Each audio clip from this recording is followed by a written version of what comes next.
ya. Amin. Hadhihi niyyatus salihah wa ila hadratin Nabi Mustafa Muhammadin sallallahu alaihi wasallam wa ala alihi wa azwajihi wa auladihi wa dzurriyyatihi wa ahli baitihi wa ikhwanihi minal anbiya wal mursalin wal awliya wasyuhada was sholihin wal qurra wal huffaz wal mufassirin wal muhaddisin wal fuqaha wal ulama al amilin wa ila abaina wa ummahatina wa ajdadina wa jaddatina wa masyayikhina ولمن أحبنا ولمن أحسن إلينا وإلى ملائكة المقربين. الفاتحة. أعوذ بالله من الشيطان الرجيم. بسم الله الرحمن الرحيم. الحمد لله رب العالمين الرحمن الرحيم مالك يوم الدين إياك نعبد وإياك نستعين اهدنا الصراط المستقيم صراط الذين أنعمت عليهم غير المغضوب عليهم ولا الضالين. Amin. Ya, silakan untuk yang presentasi. Ya, mulai presentasi, silakan ya. Bapak dengerin ya, silakan presentasi. Share screen dulu.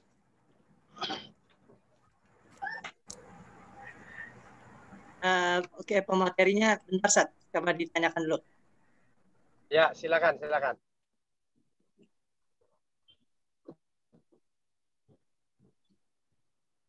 Afwan Ustadz, ini apa?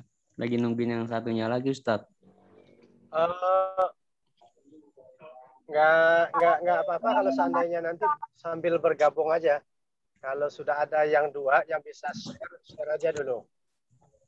Share, nanti yang satunya bisa bergabung. Silakan. Ini Ustadz apa? PPT-nya sama yang satunya lagi Ustadz. Yang bersangkutan.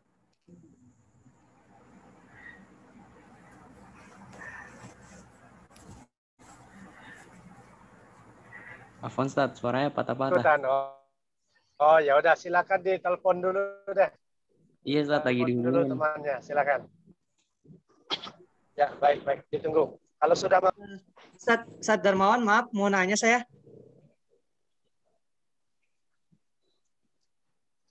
Halo Ustadz.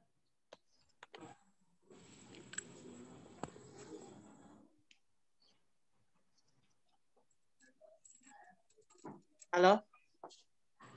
Kedengeran nggak teman-teman suara saya? Kedengeran. Oh, yes.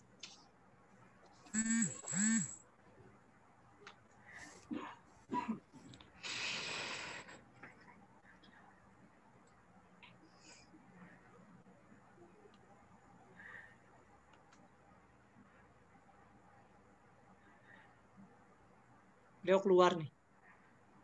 Kayak masalah jaringan. Gimana ya?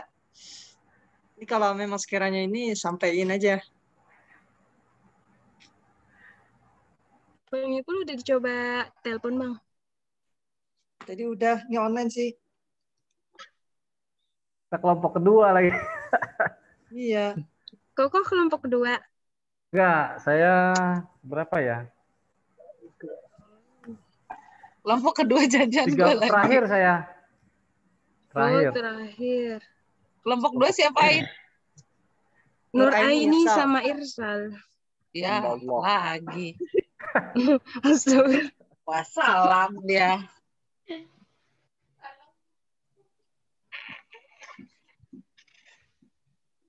Irsal dari pertama tuh belum pernah masuk nih. Belum pernah masuk ya. Sampai absen sama Bu Rahmi 2 kali dia loh dihitungnya. Nggak hadir.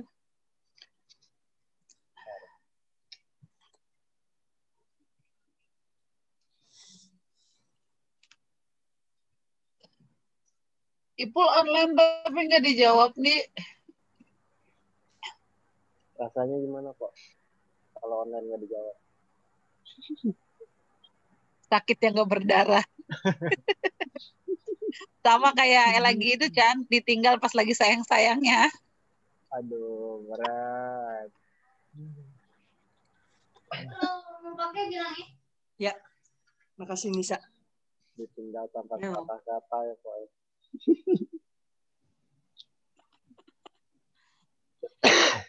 Lebih sakit daripada diselingkuhin Chan.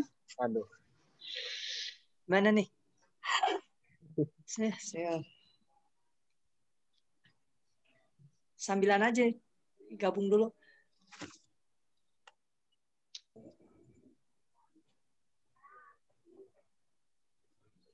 Man, bilangin Man, gue udah kirim itu materi gitu. Tinggal dibikin PPT-nya. Oh, coba kirim kok ke aku kok materinya. Oke. Lu mau presentasi? Hah? Lu mau presentasiin? Ayo. Enggak juga Ayo. sih. Ya, bikinin PPT-nya, Terus lu yang penting ngapain? itu masuk. Oh. Terus. Bagus. Ayu, gue namain di Kan, kotak gue apaan ya nama lu ya? Kirai. Enggak tahu kok. Ayu FAI apa bukan ya? Itu bukan sih. Kalau yang gambar itu bukan sih? Bunga itu bukan? Iya, iya. Oh, Bunga desa.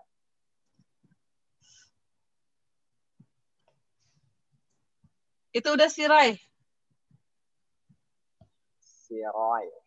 Ambil yang ABC-nya aja itu Sirai, ABC pengertian. Nama itunya aja.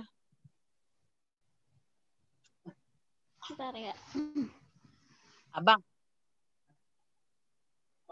Kamu itu dulu. Semangat si Bikin Roy. IPA halaman 153 sampai 174 itu dirangkum dulu.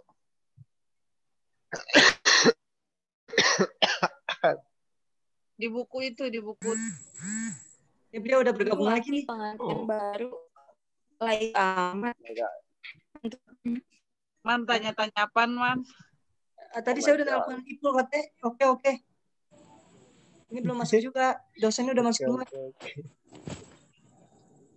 Enggak, maksudnya kalau emang nggak bisa, kita maksudnya disampaikan baik-baik aja gitu. Kan kalau kayak gini gak enak. Ya dosennya juga ngerti lah. Kalau terbuka enak. Kalau kecewa dikit ya wajar. Terbuka enak pun. Chandra, nyambung aja lu kalau yang kayak gitu lu. Apa? Yanti gimana? Gak ada teman yang gak enak. Apa sih? Lagi sama di perjalanan. Kamu semester terakhir itu lah gimana sih? Kan harus semester 1 doang. Lihat tuh di grup itu, di grup apa tuh, lihat di handphone, di grup apa kelas, di grup kelas. Chan, yang buka-bukaan 2 SKS, Chan. Apa lagi Bang Ilyas buka-buka. Nyambung deh kalau yang nggak gitu. tahu Bang Ilyas apaan Bang Ilyas. Coba dibantu dong. Tolong. Ini si Caipulnya. Tadi udah Kenapa? ini telepon katanya udah selesai Bang yang PPT. Iya, ini belum gabung juga tapi. Nah, belum. Kalau dia belum gabung, PPT-nya suruh kirim aja ke grup biar disetin. Sofian yang suruh baca. Itu kata Ustadz, jadikan beberapa CO host karena saya belum di-admit gitu. Iya nih, saya sengaja ditahan sama Salman itu. Udah langsung ini enak sih nih. Parah loh. Ustaz. Kenapa kok? Dah, beliau hadir nih. Ini main-mainin.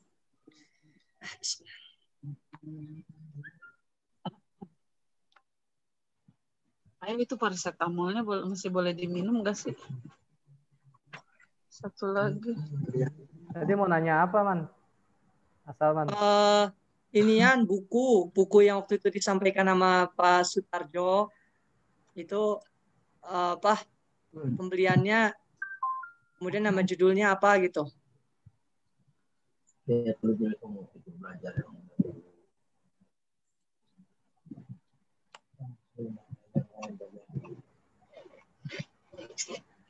Ini siapa yang pakai minyak wangi sih? Ayah apa sih? Baunya ibu mual, tahu nggak? Oh, ganti bajunya dulu, ganti bajunya. Oh, di mute dulu kok. Oh, iya. Belum mulai ya? Halo? Iya, ini temannya agak susah dihubungin. Apa namanya? Hari ini teman-teman yang lain belum pada nyiapin saat untuk kelompok 2 ke belakang. Nah, untuk pemateri yang pertama nih pasti dihubungi. Satu lagi karena PPT-nya sama yang bersangkutan. Jadi kita juga baru ini kan, baru tahu infonya. Maaf ya Sat, bentar.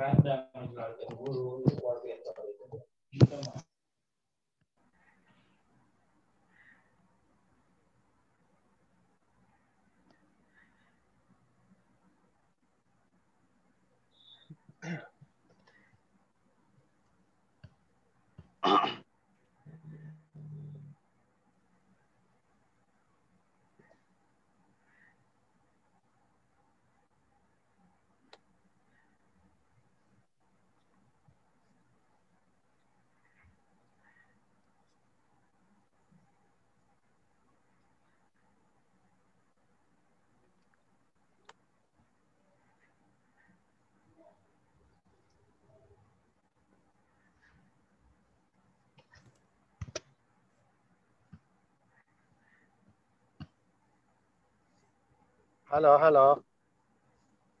Ya Sat. Halo. Ya halo. Belum mulai ya? Ya belum Sat. Ini masih Tungguin apa yang yang presentasi.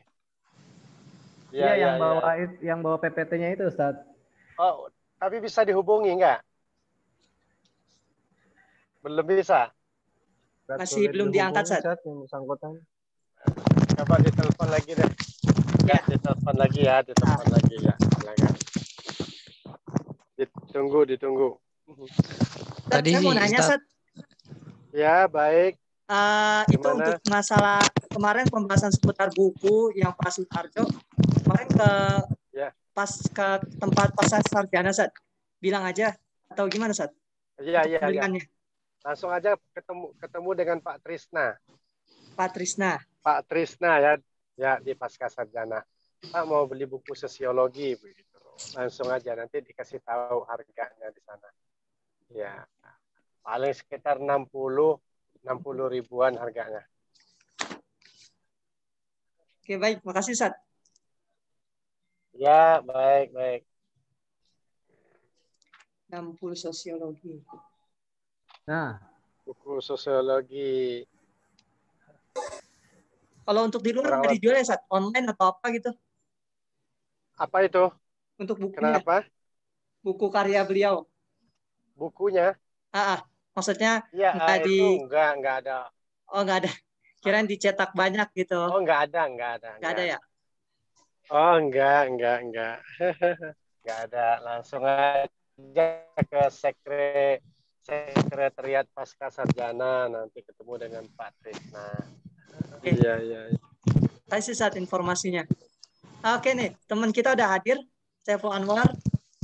Silakan. Ya, sama-sama. Ya, silakan kalau udah. Silakan. Bang, PPT-nya saya kirim ke dulu ya. Ya, dikirim aja ke grup. Ya.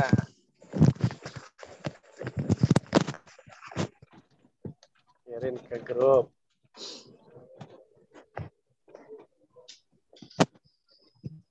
Sudah, Bang.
Ya, siap.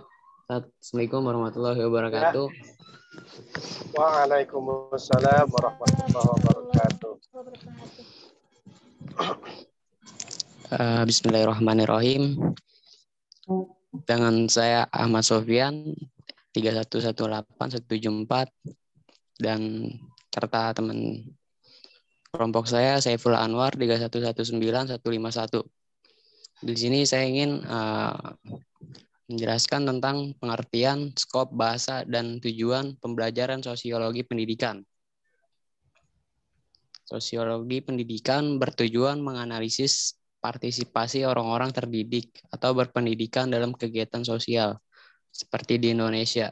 Pancasila sebagai filsafat hidup dan kepribadian bangsa Indonesia harus menjadi dasar untuk menentukan tujuan pendidikan nasional serta tujuan pendidikan lainnya. Tujuan dari mempelajari sosiologi pendidikan, ada beberapa konsep tentang pentingnya mempelajari sosiologi pendidikan, diantaranya menurut Zainuddin Maliki. Tujuan mempelajari sosiologi pendidikan adalah untuk satu, menganalisis proses sosialisasi, lalu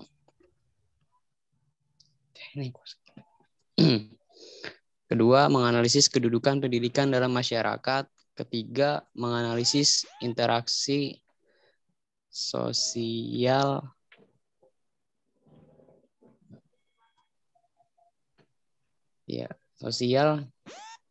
di sekolah dan antara sekolah dengan masyarakat. Keempat, membantu memecahkan masalah-masalah sosial pendidikan. Lalu kelima, menganalisis tujuan pendidikan secara objektif. Dan keenam, mempelajari kelakuan sosial serta prinsip-prinsip. Untuk selanjutnya dibacain sama Saiful Anwar dari makalah.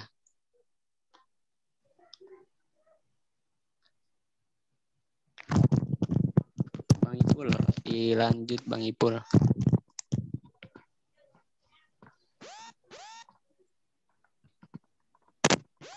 Oh, jaringannya error. Saya lanjut dari untuk membaca makalah.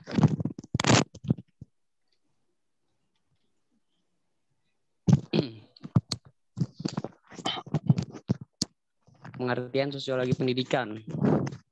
Untuk mengerti dan memahami disiplin sosiologi pendidikan, maka diperlukan telaah secara komprehensif yang dimulai dari definisi sejarah kemunculannya sampai menjadi sebuah pendekatan yang diakui dan dikenal luas. Mempelajari sosiologi pendidikan tidak bisa dilepaskan dari telaah komprehensif tersebut.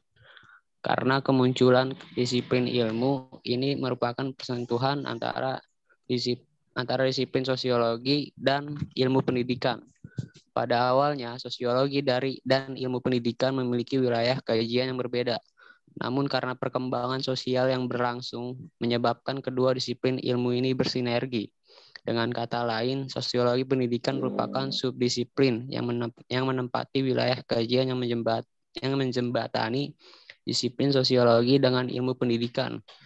Ruang jembatan tersebut secara garis besar diisi dengan titik-titik persentuhan dalam konsep, teori, metodologi, ruang lingkup, maupun pendekatan yang dipergunakan.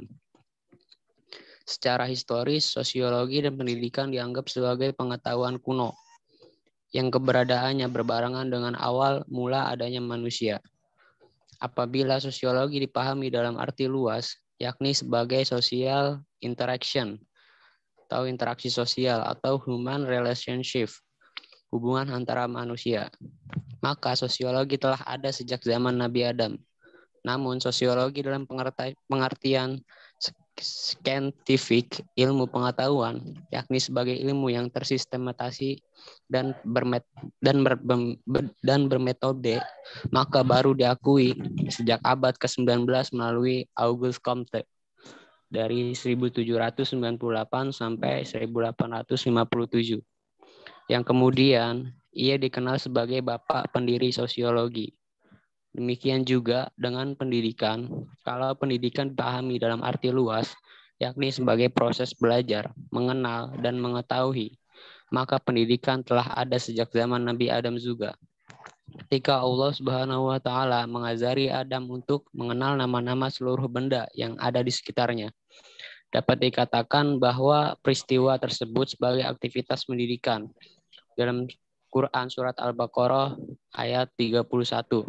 Dan dia diajarkan kepada Adam nama-nama benda, semuanya kemudian dia perlihatkan kepada para malaikat seraya berfirman, sebutkan kepadaku nama semua benda ini, jika kamu yang benar. Tetapi sebagai disiplin ilmu pengetahuan yang berdiri sendiri, ilmu pendidikan baru diakui pada abad 19. Ketika para ahli berhasil merumuskan objek, metode, dan sistemnya, mempelajari sebuah ilmu sebaiknya dimulai dari definisinya. Mengetahui definisi akan memudahkan kita untuk mengerti dan memahami isinya. Begitu juga dalam mempelajari sosiologi pendidikan. Kita diharuskan mengetahui apa definisi sosiologi pendidikan itu. Istilah sosiologi pendidikan merupakan kata majemuk yang berasal dari dua kata, sosiologi dan pendidikan. Untuk menjawab pertanyaan ini secara terperinci, lebih baik ditinjau dari perspektif etimologis dan terminologis. Secara etimologis, asal-usul kata sosiologi pendidikan berasal dari kata sosiologi dan pendidikan. Sosiologi berasal dari bahasa Latin dan Yunani, yakni kata socius dan logos. Socius Yunani yang berarti kawan, berkawan, ataupun bermasyarakat. Sedangkan logos berarti ilmu atau bisa juga berbicara tentang sesuatu. Dengan demikian, secara harfiah, istilah sosiologi dapat diartikan ilmu tentang masyarakat. Sosiologi adalah ilmu yang mempelajari hubungan antara manusia dalam kelompok-kelompok dan struktur sosialnya.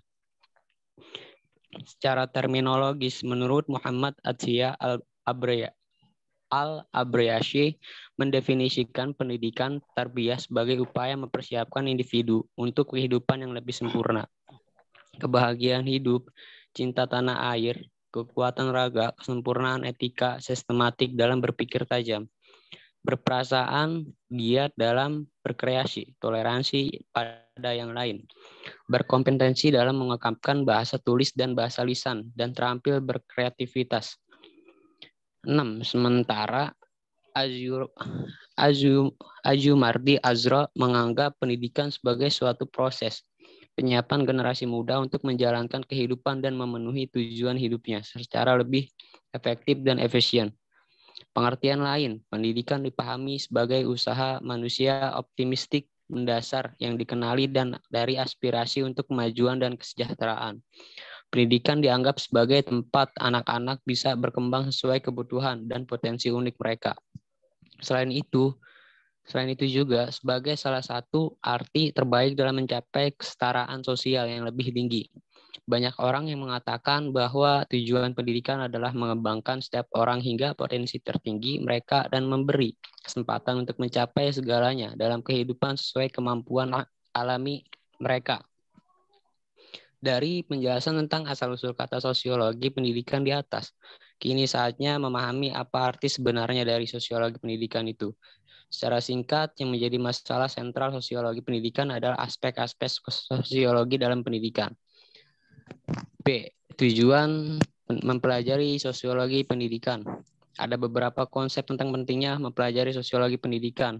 Menurut Zainuddin Maliki, tujuan dari mempelajari sosiologi pendidikan yang pertama, menganalisis proses sosialisasi, lalu menganalisis kedudukan pendidikan dalam masyarakat, kemudian menganalisis interaksi sosial di sekolah dan antara sekolah dengan masyarakat.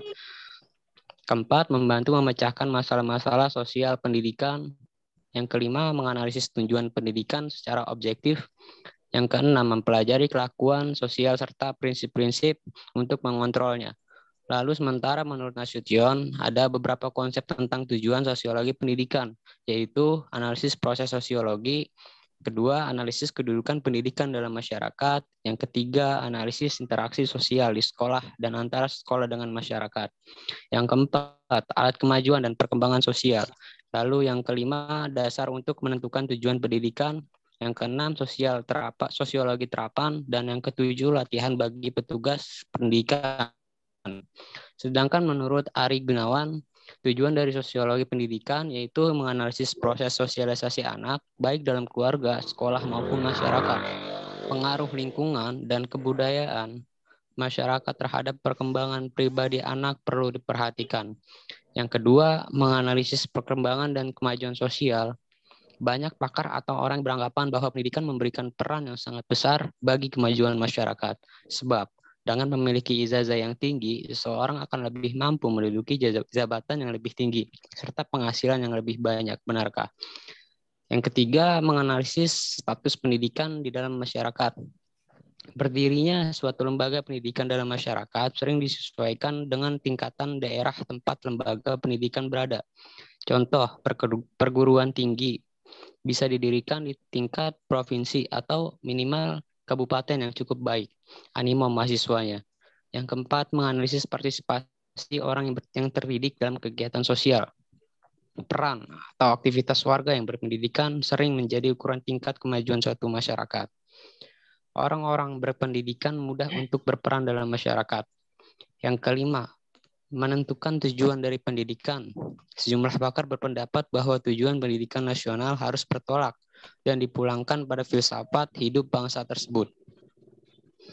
Kemudian yang keenam, memberikan latihan-latihan yang efektif dalam bidang sosiologi kepada guru atau orang yang terlibat dalam pendidikan sehingga memberikan kontribusi yang tepat terhadap proses pendidikan. Konsep tentang tujuan sosiologi pendidikan di atas menunjukkan bahwa aktivitas masyarakat dalam pendidikan merupakan sebuah proses sehingga pendidikan dapat dijadikan instrumen oleh individu untuk dapat berinteraksi secara tepat dan komunitas masyarakatnya. Pada sisi lain, kemudian objek dari sosiologi pendidikan. Objek dari sosiologi pendidikan dapat dibagi menjadi dua, yaitu objek material dan objek formal. Objek material dari sosiologi pendidikan adalah segala sesuatu yang menjadi masalah.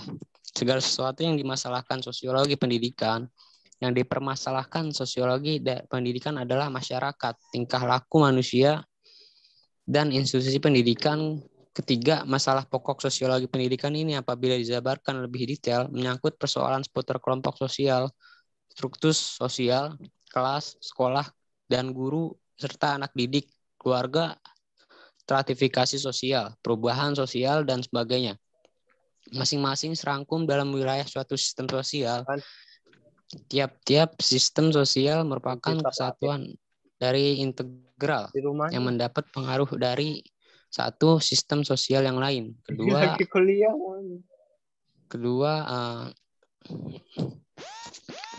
dari lingkungan alam. Yang ketiga, sifat-sifat fisik manusia. Dan keempat, karakter mental penghuninya. Yang kedua, objek formal. Objek formal sosiologi pendidikan adalah sudut pandang untuk mendapatkan penjelasan dari perspektif sosiologi dan ilmu pendidikan tentang segala sesuatu yang dipermasalahkan objek material, yakni masyarakat, tingkah laku manusia, dan institusi pendidikan. Sehingga objek formal sosiologi pendidikan adalah bagaimana hubungan perilaku manusia dan institusi pendidikan serta proses yang timbul dari hubungan antara kedua masalah tersebut dalam membentuk perilaku manusia di dalam masyarakat. Perspektif dari sosiologi pendidikan mempersoalkan pertemuan dan percampuran dari lingkungan sekitar kebudayaan secara totalitas. Demikian rupa sehingga terbentuknya tingkah laku tertentu dan sekolah atau lingkungan pendidikan dianggap sebagai bagian dari total kultural milieu. Oleh karena itu, sudut pandang sosiologi pendidikan memberikan penekanan bahwa dalam lembaga-lembaga, kelompok-kelompok sosial, dan proses sosial terhadap hubungan yang saling terjalin, di mana di dalam interaksi sosial itu, individu memperoleh dan mengorganisasikan pengalamannya. Penjelasan tersebut melekat kuat aspek sosiologinya. Sementara dari segi pedagogisnya, bahwa seluruh individu dan masyarakat dari anak-anak sampai orang dewasa, kelompok-kelompok sosial dan proses-proses sosialnya berlangsung dari seputar sistem pendidikan yang selalu bergerak dinamis. Lalu kemudian ruang lingkupnya dari sosiologi pendidikan sebagai ilmu pengetahuan. Sosiologi pendidikan mengkaji lebih mendalam pada bidangnya dengan cara bervariasi antara ahli sosiologi pendidikan yang satu dengan yang lain berbeda-beda. Pokok bahasan utama dalam Dalam sosiologi pendidikan adalah institusi pendidikan formal, dan institusi pendidikan formal yang penting dalam masyarakat adalah sekolah yang menawarkan pendidikan formal mulai jenjang prasekolah sampai dengan jenjang pendidikan yang tinggi, baik yang bersifat umum maupun khusus.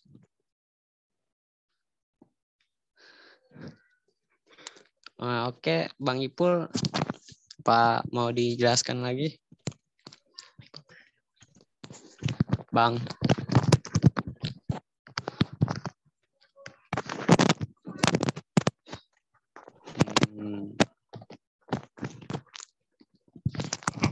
Ya, Ustadz.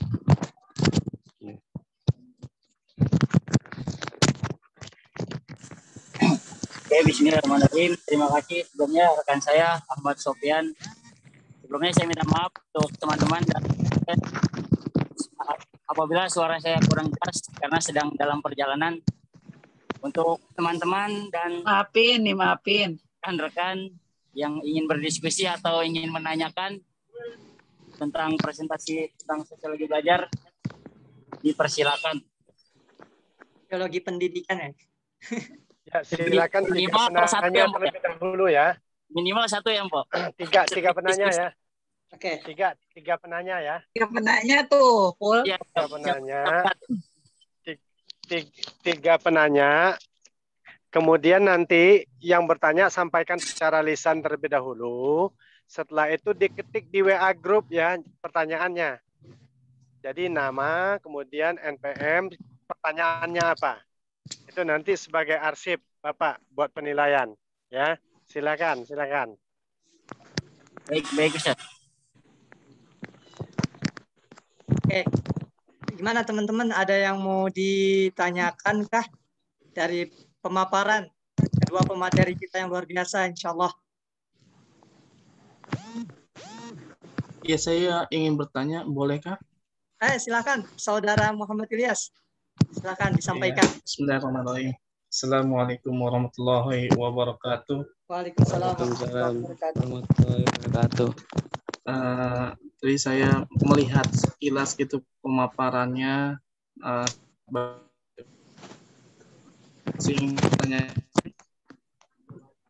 mungkin saya ini secara spontan aja, mohon maaf Ustadz, karena nanti saya akan silakan. Tadi kan dibahas tentang sosiologi pendidikan gitu kan. Nah, dari aspek makna kan sosiologi itu bersosial kan gitu, bersosial suatu makhluk yang ada di sekitar kita, baik sekitar kita ataupun yang di luar sekitar kita gitu, atau bahkan bisa juga melingkup di dunia ini. Pertanyaannya yang saya tanyakan, objek apa yang akan kita kaji gitu dalam sosiologi pendidikan ini, karena yang saya tahu itu bahwa objek yang akan kita kaji kan pasti seorang peserta didik gitu kan, bagi seorang peserta didik supaya menjadi manusia sosial. Nah, yang tadi kan sejarah, yang tadi ada yang namanya sosiologi tentang perjalanan sosiologi. Yang saya tanyakan, apakah akan berdampak sejarah sosiologi ini kepada peserta didik? Tidak, itu aja. Ya, sambil diketik ya di WA group ya pertanyaannya ya. Baik. Terima kasih Saudara Muhammad. Boleh nanya Ustadz? Oke, silakan Saudara. Boleh, Saudari. silakan. Sitrayu. Terima kasih. Saya mau nanya sama pemakaian. Di sini kan konsep bagaimana konsep sosiologi pendidikan dikaitkan dengan pendidikan yang untuk saat ini gitu kan. Untuk saat ini konsep cara pembelajaran itu kan secara online. Nah, konsep sosiologi pendidikannya seperti apa gitu. Sedangkan kita kan otomatis tidak berinteraksi sesama peserta didik, dari guru ke peserta didik atau peserta didik ke peserta didiknya lagi. Nah, konsep sosiologi pendidikan seperti apa yang diterapkan pada saat pandemi seperti ini gitu. Itu aja sih Ustadz, makasih. Iya, bagus. Bagus ini pertanyaannya. Lanjut. Pada makalah ini ada tentang sejarah dan tokoh sosiologi pendidikan. Adakah tokoh dari sosiologi pendidikan ini yang menginspirasi? Mohon contoh tokoh yang dapat menginspirasi itu agar memberi motivasi kepada kami. Oke, Saudari Siti Rahayu, terima kasih atas pertanyaannya. Mari kedua pemateri kita, bagaimana?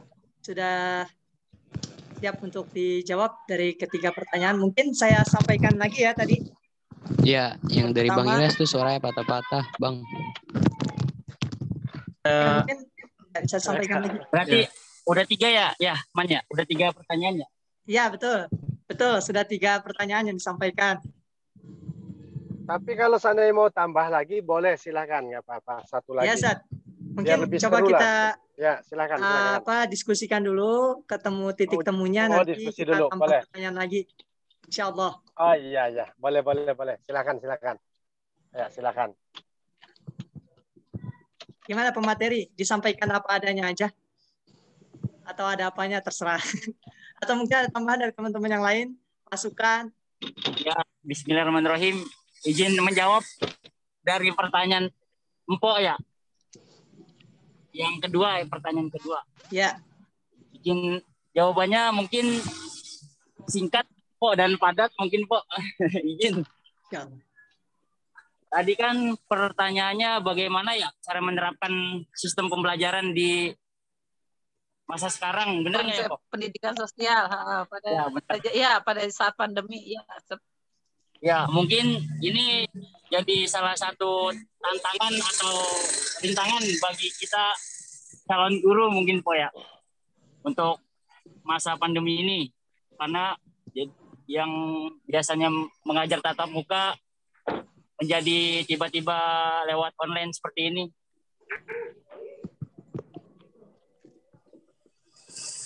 Mungkin dengan cara online itu menerapkannya secara itu mungkin secara online.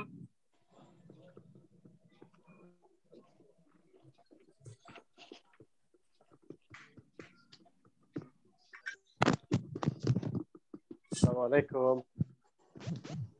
Ini terputus. Izin putus-putus ya suaranya ya, Man? Ya, udah jelas.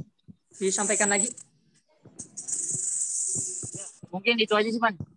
Mengikuti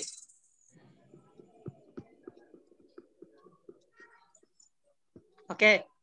Ada Saudara Ahmad Sofyan. Mungkin ada yang ditambahkan? Kalau dari saya sih, konsep dari pendidikan sekarang mana ya? Kalau memang kayak gini, saya juga kurang memahami sih, Bang. Bingung begini. Mungkin saya mau sharing ya, Saudari Siti Daria. Adanya pandemi ini tentu menjadi hikmah buat kita semua ya. Banyak pelajaran yang kita ambil, dan tentu sebagai calon pendidik, yang pertama tentunya dengan kondisi seperti sekarang, kita harus maksimal mungkin memanfaatkan digital yang ada. Ya, digital harus dimanfaatkan dengan sebaik mungkin, entah itu melalui WhatsApp, atau mungkin melalui via YouTube, atau mungkin melalui Instagram, dan sebagainya. Bahkan bisa dikolaborasikan dengan aplikasi-aplikasi yang mungkin ya, menurut pandangan kita itu hal yang negatif, seperti mungkin TikTok dan lain sebagainya, itu bisa dikombinasikan.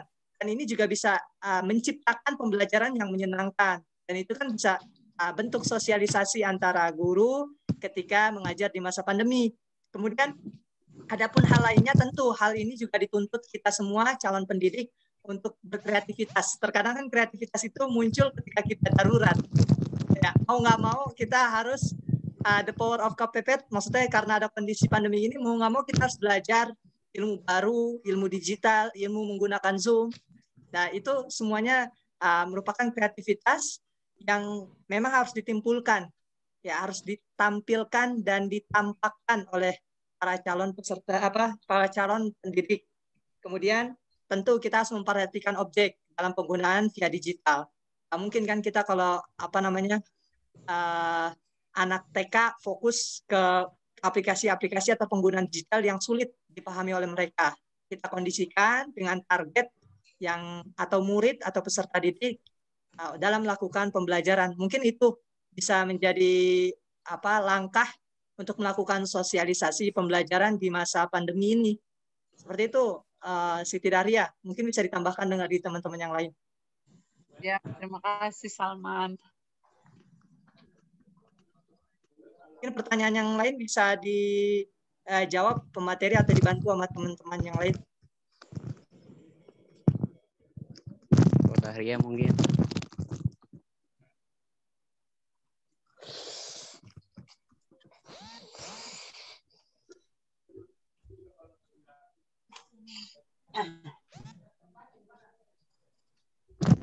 Untuk jawaban dari Sirai, ini sebagai ilmu dari pengetahuan dan sosial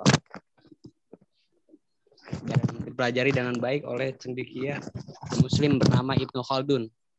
Tokoh ini tercatat sebagai penemu ilmu sosial khususnya sosiologi. Ibnu Khaldun yang memiliki nama panjang Waliuddin Abdurrahman bin Muhammad bin Abi Bakar Muhammad bin Al-Hasan. Itu dari saya, Saudara Sirai. Mungkin dari Bang Ipul mau menambahkan atau masih di jalan? Kasih jawabannya, Mas Sofyan. Iya, sama-sama. Kalau tokoh atau guru yang menginspirasi, pastinya Rasulullah ya, karena beliau juga ahli dalam bidang sosialisasi. Ya, bayangkan saja yang antara kaum muhajirin dan ansor aja bisa disaudarakan, sebagaimana seperti halnya ia menganggap bahwasanya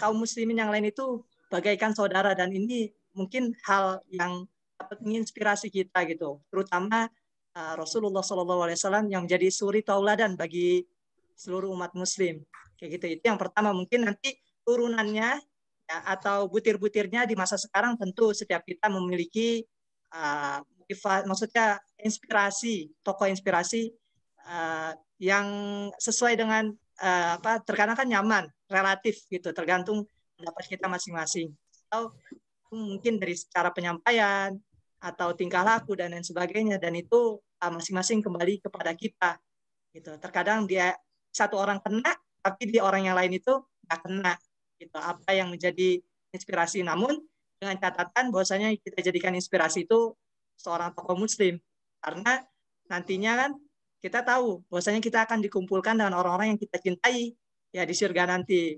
Makanya namun perlu dihindari untuk terlalu menginspirasi dengan hal-hal yang menjauhkan kepada agama Islam gitu. Terutama di masa sekarang kan banyak tuh anak-anak muda ya, cewek-cewek tuh senang sarang heo dan yang seperti itulah. Ya, dan itu perlu diluruskan. Apalagi kita sebagai seorang pendidikan itu ya bisa menjadi PR buat kita semua. Seperti itu. Mungkin tambahannya sedikit. Dari teman-teman yang lain mungkin tuh. Chandra. Terima kasih banyak, Salman. Iya, kalau buat tokoh Indonesianya yang sangat inspiratif sih, buat saya sih B.J. Habibie ya. Beliau sangat luar biasa sih, dari soal pendidikannya sampai dia bikin pesawat yang sampai sekarang ya diakui lah oleh dunia kehebatannya. Terus soal percintaannya juga kan luar biasa sampai dibikin film bioskop. Itu sih menurut saya dari tokoh inspirasi Indonesia yang sangat istimewa. Dari Bang Ipul mungkin mau nambahin, Bang Ipul. Aduh. Dari Bang Ilyas tanya tadi kurang jelas, Bang.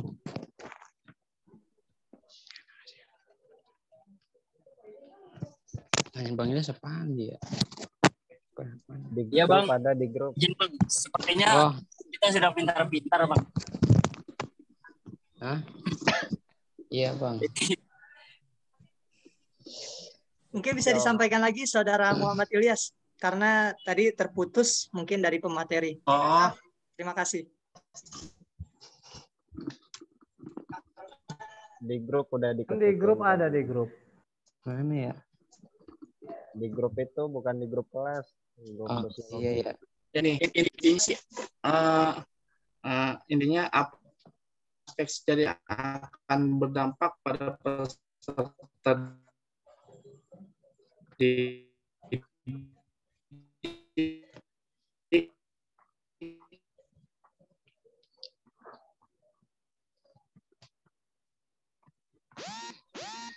mengenai ilmu sosiologi ini. Halo. Putus itu. Suaranya putus-putus. Halo, Tes. Ya, suaranya kedengaran, silakan. Ya, saya ulangi lagi pertanyaan yang saya tanyakan. Kan dalam kajiannya aspek sejarah itu kan pasti akan memiliki objek. Nah, yang objeknya itu pasti manusia kepada peserta didik. Pertanyaan saya, apa aspek sejarah yang akan berdampak pada peserta didik mengenai ilmu sosiologi ini gitu? Contohnya apa diterapkan pada peserta didik gitu?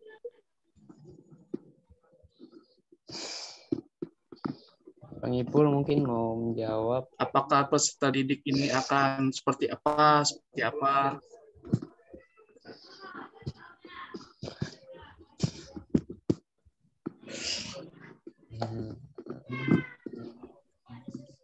Bagaimana teman-teman yang lain atau pemateri terlebih dahulu kita prioritaskan untuk menjawab?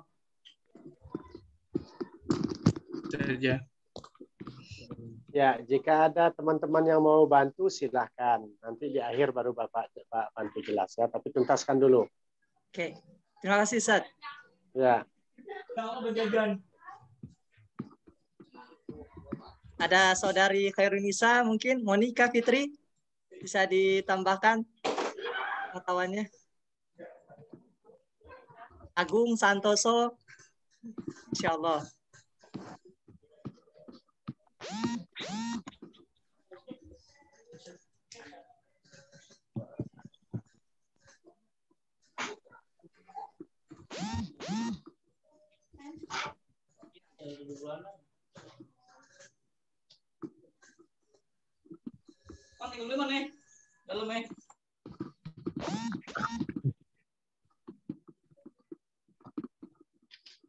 Silakan yang lain. Aktifkan juga itu videonya, Mas Ahmad Sofyan, Mbak Ayu, kemudian Ibnu Ubaidillah, tolong diaktifkan videonya. Ya, teman-teman bisa diaktifkan. Tidak Hasanah, Nur Aini, Putri, Saiful Anwar, Salsabila Syahrani, Siti Dahria, Siti Fatima, Zain, itu belum itu ya. Zain belum aktif videonya. Silakan diaktifkan videonya. Biar itulah kita benar-benar belajar lah gitu ya.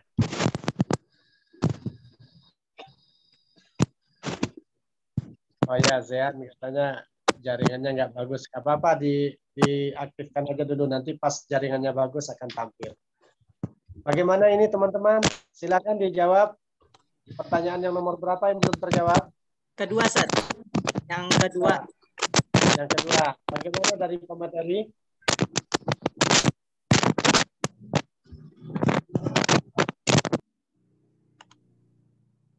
Halo, pemateri.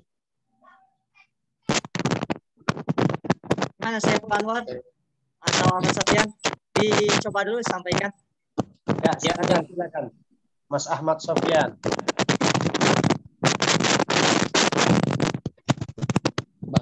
Bang Ibu. Gimana Bang? Coba ingin ditambahkan menjawab.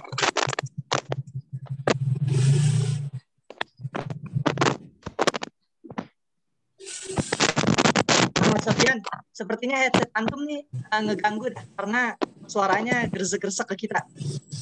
Iya, di depan rumah juga ramai. Oke, mungkin coba sharing ya dari teman-teman yang lain. Siti Fatima atau Nita bisa disampaikan. Chandra, Masya Allah.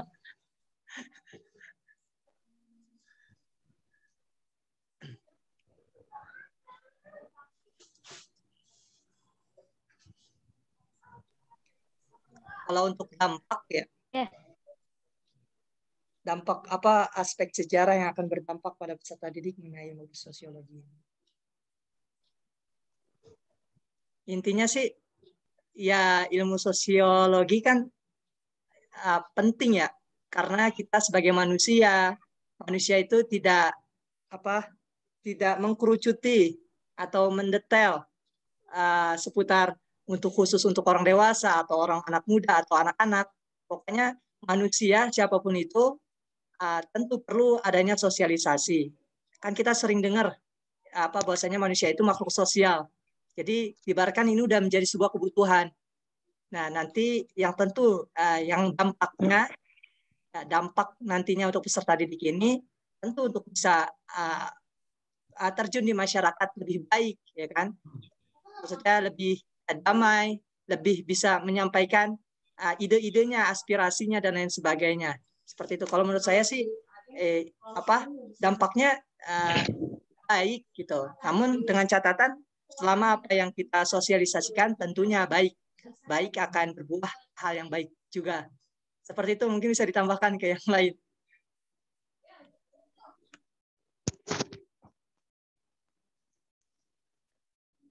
Oke, ya. Coba Bapak jelaskan sedikit ya. Halo, dengar suara Bapak? Jelas. Ya. Jelas ya. Ya, baik. Jelas. Bismillahirrahmanirrahim. Alhamdulillahirabbil alamin. Allahumma shalli sholatan taftahu lana futuhal arifin wa ala alihi wa sahbihi wasallam. Allahumma shalli sholatan taftahu lana futuhal arifin wa ala alihi wa sahbihi wasallam. Allahumma shalli sholatan futuhal arifin wa ala alihi wa sahbihi wasallam. Baik, untuk bagaimana konsep sosiologi pendidikan diterapkan pada saat pembelajaran daring atau online seperti sekarang, gitu ya. Memang kita sekarang, gitu ya, masa online, gitu ya, masa online sudah hampir 1 tahun ini. Dampaknya cukup luar biasa, ya, bagi siswa maupun mahasiswa, gitu ya. Apalagi ini dampaknya bagi mahasiswa baru. Yang tahun kemarin itu baru bulan September itu awal bagi mereka ya, sehingga tidak saling kenal secara tatap muka, gitu ya, tatap muka. Jadi kenalnya itu ya melalui Zoom seperti ini, gitu ya, melalui Zoom. Nah, terus bagaimana untuk dampak sosialnya? Itu ada perubahan ya, ada perubahan dari bentuk sosial dari kita yang tadinya kita itu bisa bertatap muka, bisa ngobrol secara langsung, tetapi ini tidak, gitu ya. Ada dampaknya, dari segi rasa, gitu ya. Rasa kalau seandainya kita secara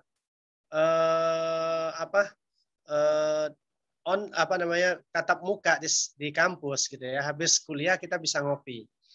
Bagi yang cowoknya bisa ngopi, gitu ya, bisa ngerokok, gitu ya. Kemudian ngobrol kemana kemari, gitu ya, seputar ya pokoknya kalau laki-laki kalau lagi ngobrol ya pasti nggak jauh dari itulah ya. Kalau laki-laki, gitu ya, sama-sama laki-laki ya nggak jauh dari obrolan para lelaki lah, gitu. Nah, kemudian juga perempuan juga seperti itu. Nah, terus bagaimana dampak pendidikan tentang seperti ini? Cukup berdampak, ya. Cukup berdampak. Kemudian bagaimana kitanya? Nah, tetapi untuk hal yang seperti ini, kita sebagai manusia seharusnya bisa mengubah tantangan menjadi peluang. Nah, ini kan tantangan ini. Sebenarnya tantangan. Ada suasana atau situasi seperti ini kita tidak bisa tatap muka, maka ada beberapa perusahaan itu memfasilitas termasuk Zoom ini. Zoom ini wah kaya raya ini. Ya. Yang punya link Zoom ini kaya raya itu. Ya, mereka bisa mendapatkan keuntungan yang luar biasa. Zoom, kemudian Google Meet, mereka itu mendapatkan itu. Dan bahkan kalau seandainya kita mau mengubah tantangan-tantangan itu tadi menjadi peluang, seperti teman-teman ini, apalagi kita ini kan di jurusan agama ya, di jurusan agama, sehingga kita buat misalnya video pembelajaran PAI. Video pembelajaran PAI gitu ya, untuk SD kelas 1 sampai kelas 6. Untuk SMP kelas 1 sampai kelas 3. Untuk SMA kelas 1 sampai kelas 3-nya. Buat itu. Wah, kemudian rekaman pakai handycam segala macam, nanti suaranya diperbaiki, durasinya harus benar gitu ya. Kemudian materinya harus tepat sesuai dengan materi SD, sesuai materi SMP, SMA gitu ya. Kemudian di-upload di mana? Di YouTube. Setelah di-upload di YouTube itu nanti gitu ya. Nah, semakin banyak viewernya itu, bahkan berapa jumlah siswa SD se-Indonesia. Ya, bisa jutaan itu. Ketika ngelihat YouTube kita, kemudian like and subscribe gitu ya. Wah, kemudian itu kita akan dari pihak Google itu nanti dari pihak YouTube akan kirimkan notifikasi kepada kita untuk kirimkan nomor rekening. Gitu ya. Bisa ada yang menghasilkan uang itu sampai 100 juta per hari. Ya, 100 juta per hari sampai 200 juta per hari itu dari apa? Dari YouTube yang dibikin, yang dibuat. Gitu. Wah, itu luar biasa. Nah, sekarang ini kan kita cuma jadi penonton, jadi pengguna. Gitu ya. Bukan seperti itu seharusnya. Kita ini seharusnya dengan suasana seperti ini mampu membuat tantangan menjadi peluang. Terus modulnya bagaimana, Pak? Buat modul secara online. Gitu ya. Buat modul secara online. Bikin PDF-nya. Bikin tutorialnya. Kemudian kasih kepada guru-guru, kemudian undang kepala sekolah untuk untuk rapat dengan kita gitu ya. Kemudian kita presentasikan materi yang kita sajikan untuk pembelajaran itu. Wah, insya Allah rezeki makin banyak itu, gitu ya. Rezeki makin banyak. Gitu. Nah, tinggal kitanya. Apalagi kita guru agama bisa itu buat buku pelajaran agama atau tutorial agama menggunakan online seperti ini. Nah, kemudian itu dari segi ekonominya gitu ya. Dari segi ekonominya seperti itu. Nah, untuk sosialnya bagaimana, Pak? Gitu ya. Untuk sosialnya itu bisa dari dari video yang kita buat tadi itu tidak berbayar. Gitu ya. Tidak berbayar kepada mereka. Kita bisa tidak berbayar itu dari segi sosialnya kita gitu ya. Tetapi nanti yang bayar dari mana? Dari pihak YouTube yang akan bayar kita. Tapi bagi masyarakat kita berikan free of charge, gitu ya, gratis, gitu ya, kita berikan gratis, gitu ya. Nah itu. Nah kemudian di dalam pendidikan ini, gitu ya, di dalam pendidikan ini itu kita bahas tentang sosiologi pendidikan, gitu ya. Sosio itu tentang masyarakat. Kemudian logosnya itu tentang pendidikan, tentang ilmu ya. Jadi apa? Sosiologi itu kita belajar tentang ilmu ya, ilmu tentang masyarakat. Masyarakat yang paling pas dan paling tepat bagi kita itu calon guru apa? Ya masyarakat sekolah. Ya, masyarakat sekolah. Gitu ya. Masyarakat yang ada di sekolah, siapa saja masyarakat sekolah itu? Ada guru, ada siswa, ada kepala sekolah, ada tata usaha, ada yayasan kalau swasta. Ya, jadi itu yang menjadi masyarakat sekolah. Nah, terus siapa Pak yang akan terus berinteraksi dengan kita? Guru sebagai rekan kita. Ya, guru sebagai rekan. Ya, kemudian nanti siapa lagi? Gitu ya. Yang paling banyak berinteraksi dengan kita adalah siswa kita. Ya, siswa kita itu siswa-siswi kita. Nah, itu yang banyak berinteraksi dengan kita. Kita ketahui bahwa latar belakang mereka itu berbeda-beda. Ada anak konglomerat di situ, ada anak pengusaha, ada anak pejabat, ada yang bapaknya menteri, ada yang bapaknya jenderal, ada juga yang kalangan ekonomi ke atas, ada kalangan ekonomi ke bawah, gitu ya. Nah, ada juga yang benar-benar di bawah ekonominya, yaitu tatanan sosial yang ada di masyarakat sekolah, yaitu khususnya adalah siswa-siswi kita, gitu ya. Nah, dengan demikian, gitu ya, kita sebagai guru harus bisa berlaku adil kepada siswa-siswi kita. Nggak boleh tuh kita oh ini anak pejabat diperlakukan dengan beda, ini anak orang biasa saja dilakukan dengan beda. Nggak boleh seperti itu. Kita sebagai guru harus memperlakukan siswa-siswi kita itu ya sama haknya, gitu ya, sama haknya dan sama kewajibannya, gitu ya. Jadi tidak dibeda-bedakan. Kadang-kadang kan begini, kalau orang tuanya kaya raya itu kan pengusaha tuh nggak mau repot. Itu kan nggak mau repot, kemudian dia bagaimana pendekatan dengan kita, silaturahmi dulu, kita ditelepon, kemudian ibu misalnya ada Bu Zahratul Aini kan, Bu Zahratul Aini gitu ya, iya gitu ya, bisa minta nomor WA-nya Bu, dikasih nomor WA, paket diisiin tiap bulan, paket kuota kita diisiin tiap bulan gitu ya, kemudian pas ketemu itu minta nomor rekening juga ditransfer gitu ya, tiap bulan 0,5 juta. Gitu kan, ada bagi dia 0,5 juta nggak ada apa-apanya pengusaha gitu ya, anaknya jajan 100.000 per hari itu dia merasa kecil gitu, khawatir anaknya nggak dapat jajan apa-apa tuh dengan 100.000 gitu ya, berangkat sekolah gitu ya, itu bapaknya kaya raya udah, nah ini sosialnya begitu ya. Nah terus ketika kita ditransfer uang 0,5 juta atau boleh jadi 1 juta ditransfer itu di luar gaji, di luar ini kita dari pihak sekolah, ini orang tua secara pribadi ngasih, kita ikhlas kok Bu, kita ikhlas kok Pak ngasih gitu, dikasih 1 juta transfer ke rekening kita. Nah terus gimana sikap kita terhadap anaknya, gitu ya? Bisakah kita berlaku adil? Ya. Kita ini guru agama. Insya Allah bisa. Kira-kira? Harus bisa. Harus bisa. Harus bisa. Itu godaan itu. Godaan 1 juta aja bisa menggoyahkan iman gitu ya. Baru 1 juta, bagaimana kalau seandainya sampai triliunan di DPR MPR itu. Kalau 1 juta aja udah goyah imannya, gimana dengan miliaran, 17 miliar misalnya. Itu dikasih. Itu bisa lebih goyah lagi imannya itu dengan 1 juta aja bisa itu gitu ya. Masya Allah. Maka apa? Tetap kalau seandainya dia ngasih ya kita terima. Tapi minta nggak boleh. Ya kan?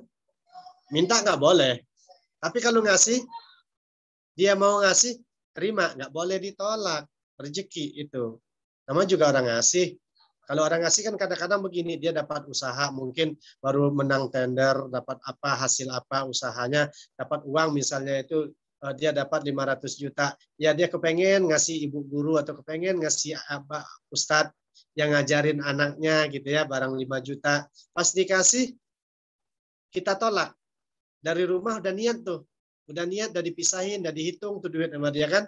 Dihitung tuh duit, kemudian dimasukin amplop, di apa semacam, pas nyampe ketemu dengan kita tolak duit itu.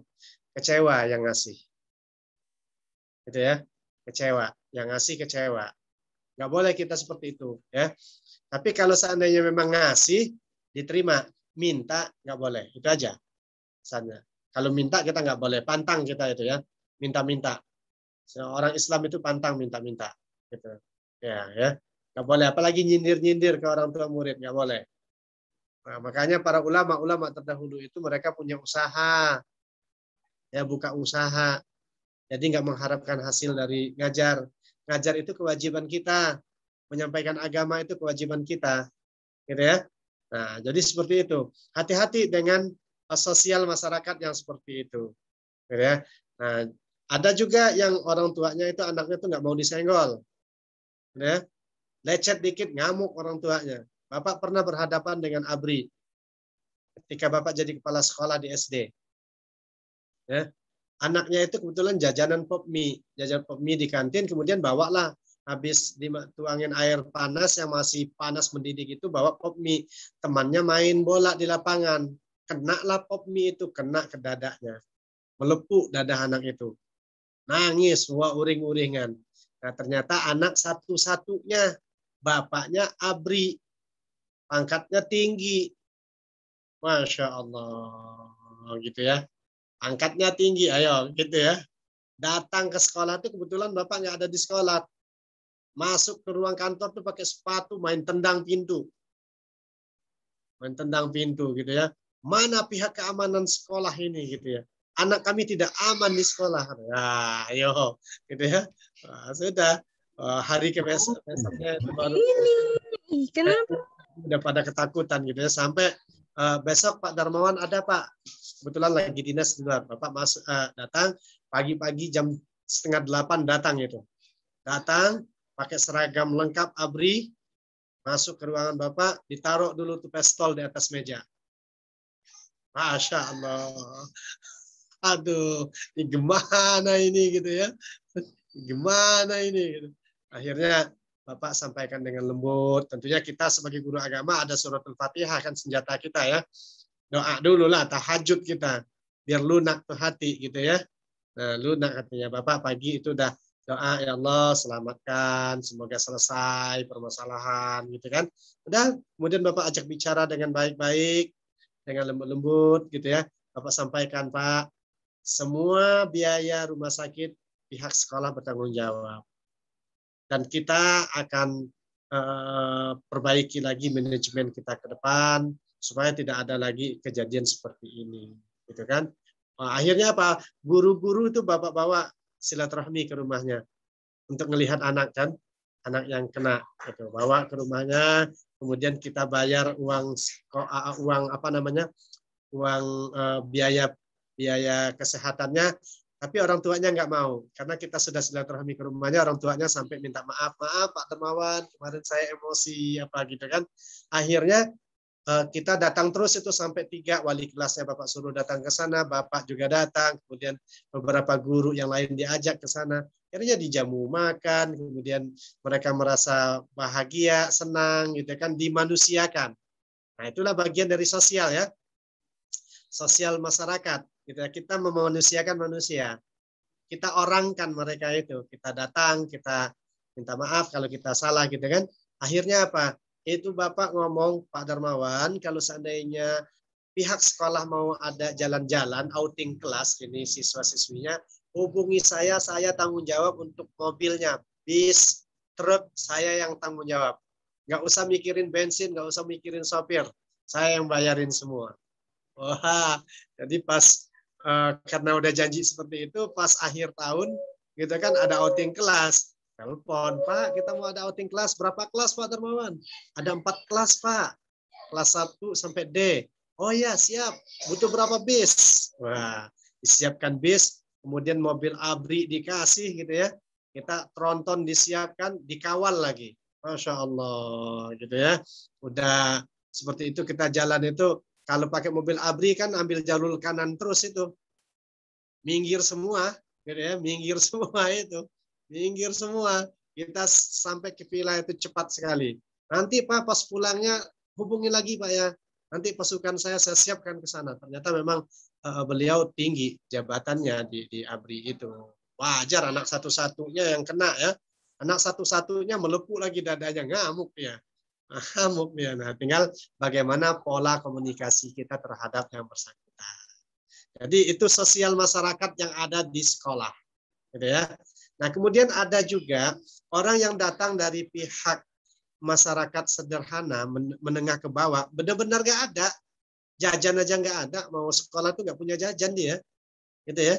Jajan kemudian tapi dia rajin belajar, kemudian SD, SMP berprestasi terus, sampai kuliah S1 berprestasi, dapat beasiswa S2, dapat beasiswa S3, doktor di akhirnya. Akhirnya apa? Pendidikan ini bisa mengubah nasib dia, bisa mengubah nasib keluarganya. Oke, sekarang dia sudah jadi dokter. Bapaknya tadi petani di sawah. Petani di sawah pun juga itu sawahnya boleh minjam sama orang, bukan hak milik mereka. Garap sawah orang. Gitu kan? Tetapi keberkahan ini anaknya bisa jadi dokter. Kemudian bisa ngajar di beberapa kampus. Kemudian penghasilannya itu sampai 50 juta per bulan. Ya, 50 juta per bulan. Mas Chandra Budi. Mas Chandra, dengar suara Bapak? Dengar suara Bapak, Mas Chandra? Chandra. Kedengaran nggak itu? Udah dinyalain saya tapi nggak kedengeran, kayaknya ada kendala di headsetnya. Gitu. Ya, Mas Chandra, nggak jelas ya. Oke, nggak jelas. Halo, itu ada suaranya itu, silakan. Halo, tes, ya, tes. Ya, Mas Chandra. Ya, Sat. Ya, saya mau tanya Mas Chandra. Kalau Mas Chandra ini dikasih oleh Allah gajinya itu 50 juta per bulan, maaf ya kalau seandainya orang tua sebagai petani misalnya, ya, boleh nggak kerja lagi? Saya nggak bolehin kerja, Sat. Wah, jangankan itu megang cangkul aja nggak boleh lagi gitu ya. Ya, Sat. Saya suruh tiduran aja, rebahan aja, Sat. Rebahan, suruh ibadah gitu ya. Iya, Sat. Fokus ibadah aja udah. Apa? Ya, pendidikan itu bisa ngerubah nasib orang. Bisa merubah nasib orang. Contoh Pak Habibie itu tadi ya, tokoh yang kita menjadi inspirasi kita, ada yang nyebut itu tadi. Pak Habibie itu berbicara 1 jam dibayar 80 juta. Masya Allah. Ya, kalau 2 jam berapa, Mas? 160 juta. Kalau 3 jam? 240 juta. Kalau punya duit 240 juta, mau nggak kerja selama masih mau kerja nggak, Mas, bulan ini? Aduh, saya mau liburan aja, Sat. Ke Mekah aja udah, Sat. Ke Mekah ya? Ke Iya, Mekah kita gitu ya. Itu cuma 3 jam kerja. Itu yang membedakan orang yang punya ilmu dengan yang tidak punya ilmu. Kenapa? Yarfa'illahu alladhina amanu minkum walladhina utul ilma darajat. Jadi orang yang punya ilmu itu cukup kerja 3 jam, gajinya 240 juta. Gitu kan? Orang yang nggak punya ilmu kerja berbulan-bulan, bertahun-tahun, nabung nggak dapat gitu ya. Maka apa yang harus dikejar? Ilmu. Ya, ilmu. Tetapi kita sudah berada di jalan yang benar. Ketika Pak Habibie berbicara di Kairo waktu itu kan, berpidato di Kairo terakhir kali sebelum meninggalnya, jika aku diperbolehkan memilih, gitu kan, antara ilmu teknologi, aku bisa buat pesawat, aku bisa menguasai teknologi katanya. Tapi kalau bisa diperbolehkan aku memilih antara ilmu agama dengan ilmu teknologi, maka aku akan pilih ilmu agama. Nah, maka jangan bersedih kita. Ya. Kita ini yang paling pas. Oh, paling pas kita ini apa? Ilmu agama yang kita pelajarin ya. Jadi begitu ya. Baik, saya kira demikian dulu untuk pertemuan ini, gitu ya. Mudah-mudahan manfaat. Jangan lupa absen ya di e-learning ya. Nanti pertemuan berikutnya kita bahas lebih panjang lagi. Ini kebetulan Bapak mau ada taklim lagi. Taklim tafsir Jalalain. Kebetulan beberapa jamaah sudah nungguin gitu. Mudah-mudahan nanti bisa berjalan. Biasanya kalau seandainya yang kuat bergadang, ayo mampir. Bapak kalau taklimnya di Jatiwaringin. Ini posisi sekarang di Jatiwaringin. Yang rumahnya dekat Jatiwaringin silakan merapat. Tapi ikhwan ya, yang akhwat nggak boleh. Karena pengajiannya sampai jam 2:30 malam. Masya Allah. Ya, 2:30 malam gitu. Ya, minta mohon doa dari ikhwah semuanya biar sehat ya. Bapak juga ini kemarin cek gula darah agak tinggi dikit 242. Mohon doa dari teman-teman semuanya biar Allah berikan kesehatan bagi Bapak ya. Dan amin, juga Allah berikan kesehatan juga bagi teman-teman semua, keluarga kita semua gitu ya. Dan dimudahkan kita semua. Ala hadihin niyatus syifa wa ila hadratin Nabi Mustafa Muhammadin sallallahu alaihi wasallam. Al-Fatihah. A'udzu billahi minasyaitonir rajim. Bismillahirrahmanirrahim. Alhamdulillahi rabbil alamin. Maliki yaumiddin. Iyyaka na'budu wa iyyaka nasta'in. Ihdinas siratal mustaqim. Siratal ladzina an'amta 'alaihim ghairil maghdubi 'alaihim waladdallin. Amin. Itu saja ya, mohon maaf ya. Baik, Ustaz. Assalamualaikum. Ya, mari. Ayo masuk. Waalaikumsalam. Teman. Alhamdulillah. Buat pelajaran ke depan. Alhamdulillah. Ya ke depan diperbaiki lagi prosesnya. Nyadar diri aja udah gede juga. Terima kasih. Tadi gue doang yang dipanggil ya? Oh, alhamdulillah.